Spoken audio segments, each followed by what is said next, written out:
नमस्कार.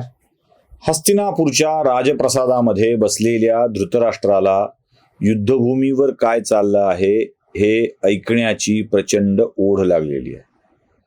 धृतराष्ट्र गुरुवर्य द्रोणाचार्यांवरती प्रचंड खुश आहे, कारण द्रोणाचार्य कौरवांच्या बाजूनी लढतायत आणि पांडवांची दाणादाण उडवून देत आहेत.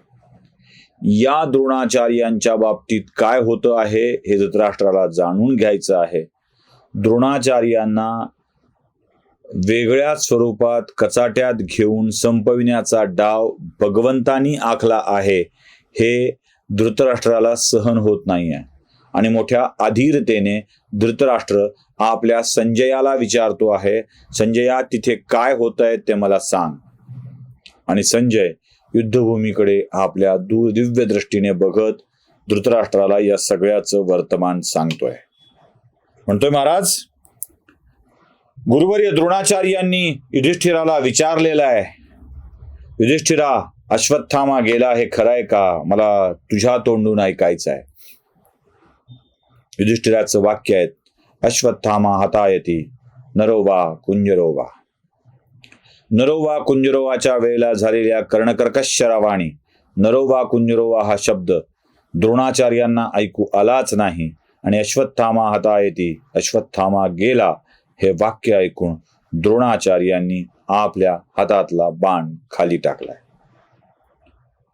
हातातला बाण खाली टाकून द्रोणाचार्य म्हणतायत, माझा विश्वास बसत नाही की माझा चिरंजीव मुलगा मरेल.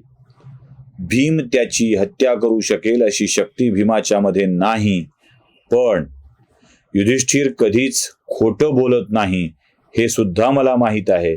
त्यामुळं युधिष्ठिराने बोललेले बोल मी खरे समजतो आहे. आणि आपला पुत्र गेल्याचं दुःख द्रोणाचार्यांच्या मनामध्ये आहे.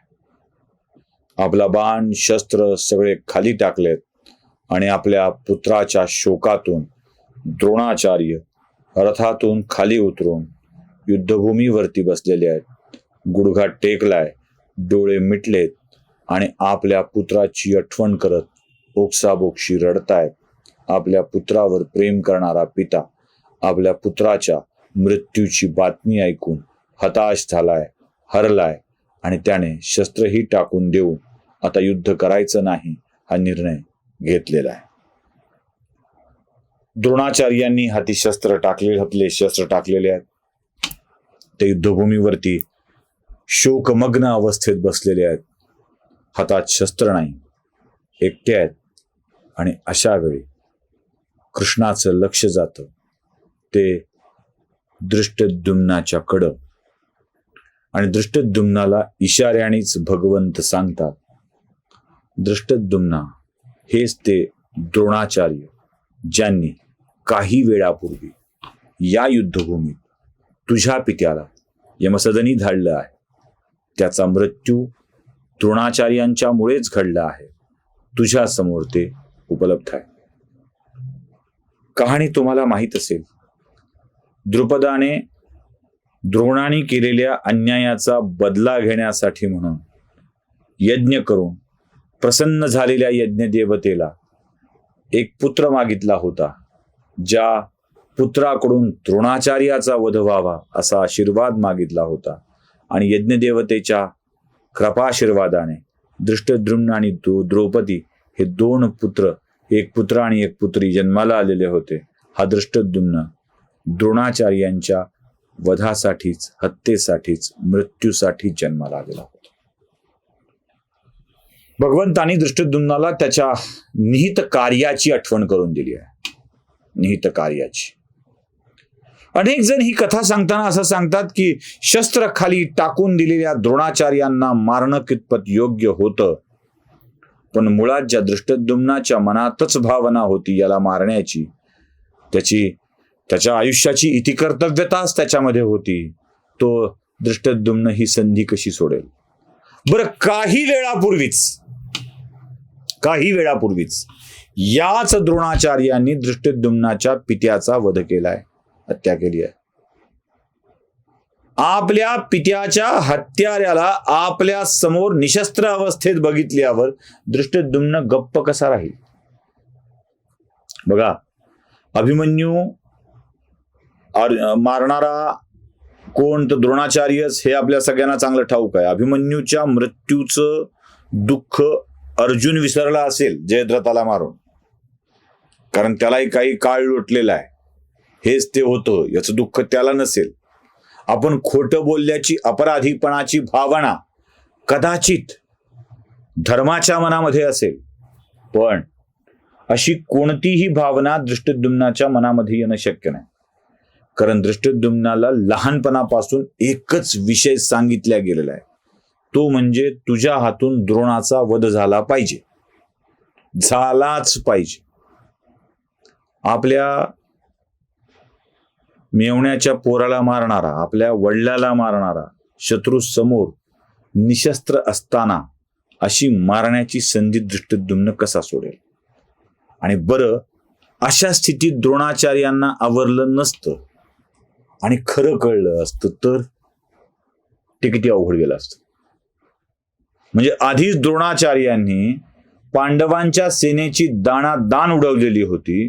2 महारथींना मारलेलं होतं, एक विराट नरेश आणि दुसरे पांचाल नरेश द्रुपद. या दोघांना त्यांनी आपल्या बाणांनी समसदनी पाठवलं होतं. अशा द्रोणाचार्यांना या अवस्थेत मारलं नसतं तर काय झालं असतं? पुन्हा पेटून उठले असते आणि अशा पेटून उठलेल्या अवस्थेत द्रोणाचार्यांनी पांडव सेनेवरती तुटून मोठ्या उद्रेकाने अजून हल्ला केला असता. ते परवडणारं नव्हतं. दृष्टद्युम्नाला ज्याच्यासाठी जन्माला आणलेलं होतं ते कार्य त्याच्या समोर होतं. दृष्टद्युम्न तलवार घेऊन खाली उतरतो, भगवंतांच्याकडे पाहतो आणि भगवंतही त्याला संमती देतात नजरेतूनच आणि सांगतात की संपवत.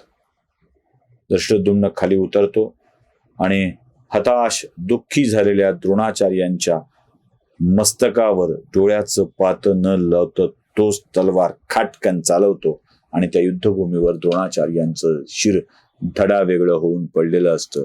गुरुवर्य द्रोणाचार्य नावाचा अध्याय संपलेला असतो.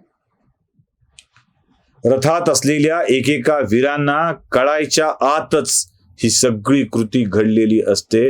दृष्टद्युम्नानं गुरुवर्यांना संपवलेलं असतं. अर्जुन प्रचंड चिडतो, धर्मही चिडतो, पण भगवंत त्यावेळी थांबवतात आणि इथे द्रोणाचार्यांचा खात्मा होतो. आता युद्धभूमीवर लांबूनच आपल्या पित्याला आपल्या मृत्यूची खोटी खबर दिली गेली आहे याची जाणीव अश्वत्थाम्याला होते आणि तो आपल्या पित्यासमोर येऊन जिवंत दाखवण्यासाठी येत असतो. तेव्हाच त्याला लक्षात येतं की आपल्या पित्याला संपविण्यात आलेलं आहे आणि अश्वत्थामा प्रचंड चिडलेल्या अवस्थेत पांडवांच्या सैन्यावर तुटून पडण्याचा निर्णय घेतो. तो काय करतो हे बघूया पुढच्या भागात. नमस्कार.